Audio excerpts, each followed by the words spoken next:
Prefácio do autor. Alguns fragmentos da legislação de um antigo povo conquistador, compilados por ordem de um príncipe que reinou há 12 séculos em Constantinopla, combinados em seguida com os costumes dos lombardos e amortalhados num volumoso calhamaço de comentários obscuros, constituem o velho acervo de opiniões que uma grande parte da Europa honrou com o nome de leis, e, mesmo hoje, o preconceito da rotina, tão funesto quanto generalizado, faz que uma opinião de Karpozov, uma velha prática indicada por Claro, um suplício imaginado com bárbara complacência por Francisco, sejam as regras que friamente seguem esses homens, que deveriam tremer quando decidem da vida e fortuna dos seus concidadãos. É esse código informe, que não passa de produção monstruosa dos séculos mais bárbaros, que eu quero examinar nesta obra. Limitar-me-ei, porém, ao sistema criminal, cujos abusos ousarei assinalar aos que estão encarregados de proteger a felicidade pública, sem preocupação de dar ao meu estilo o encanto que seduz a impaciência dos leitores vulgares.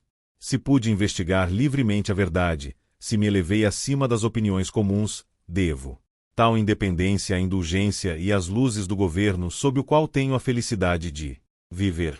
Os grandes reis e príncipes que querem a felicidade dos homens que governam são amigos da verdade, quando esta lhes é revelada por um filósofo que, do fundo do seu retiro, mostra uma coragem isenta de fanatismo e se contenta em combater com as armas da razão as empresas da violência e da intriga.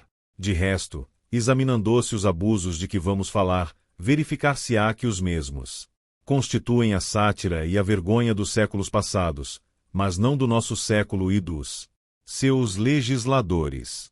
Se alguém quiser dar-me a honra de criticar meu livro, trate antes de aprender bem o fim que me propus.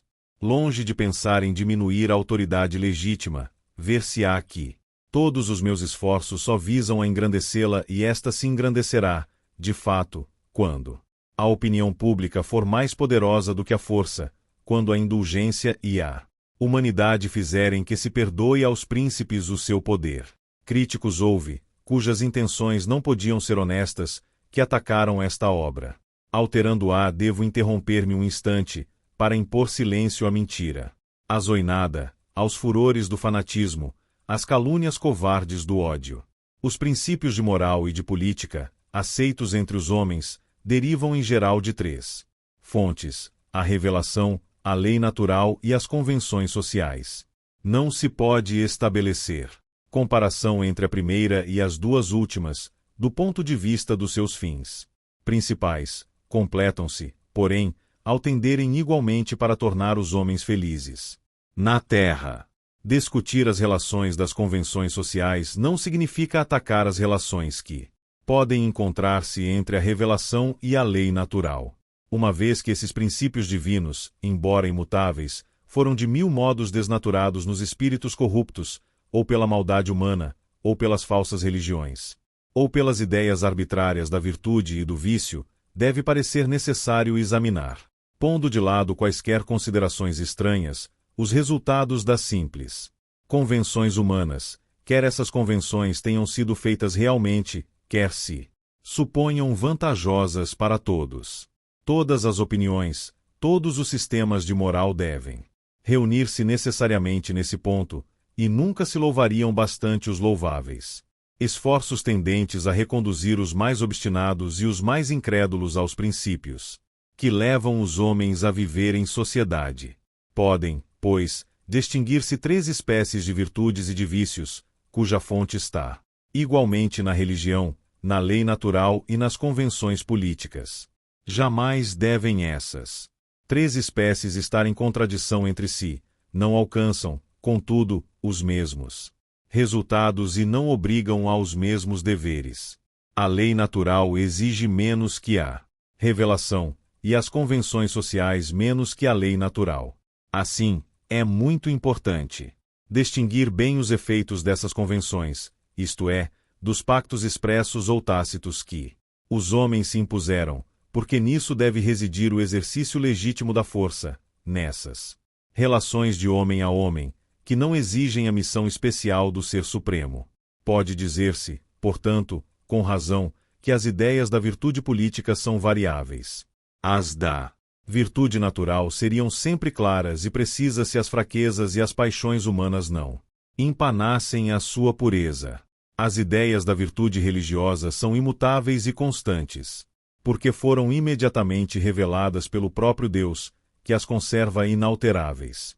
Pode, pois, aquele que fala das convenções sociais e dos seus resultados ser acusado de mostrar princípios contrários à lei natural ou à revelação, por nada dizer a respeito.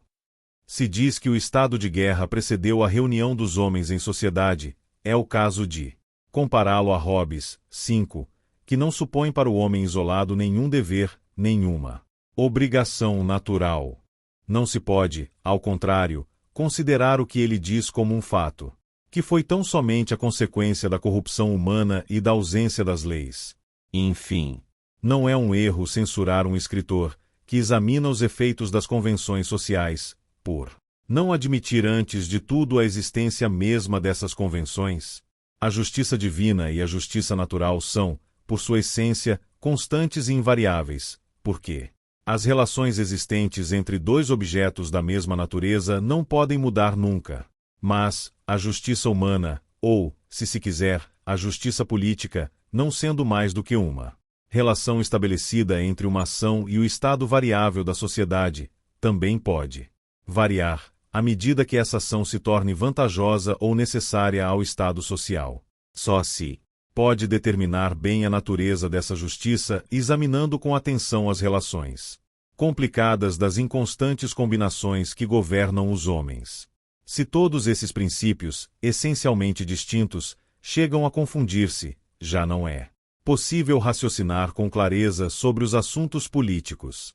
Cabe aos teólogos estabelecer os limites do justo e do injusto, segundo a maldade ou a bondade interiores da ação. Ao publicista cabe determinar tais limites em política, isto é, sob as relações do bem e do mal que a ação possa fazer à sociedade.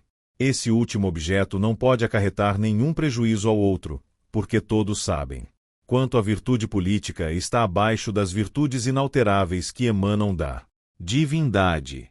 Repito, pois, que, se quiserem dar ao meu livro a honra de uma crítica, não comecem por me atribuir princípios contrários à virtude ou à religião, pois tais princípios não são os meus. Em lugar de me assinalar como um ímpio ou um sedicioso, contentem-se em mostrar que sou mau lógico ou ignorante político, não tremam a cada proposição em que defendo os interesses da humanidade, verifiquem a inutilidade de minhas máximas e os perigos que podem ter minhas opiniões, façam-me ver as vantagens das práticas recebidas. Dei um testemunho público dos meus princípios religiosos e da minha submissão ao soberano, ao responder às notas e observações que se publicaram contra minha obra. Devo guardar silêncio em relação aos escritores que doravante só me opuserem às mesmas objeções.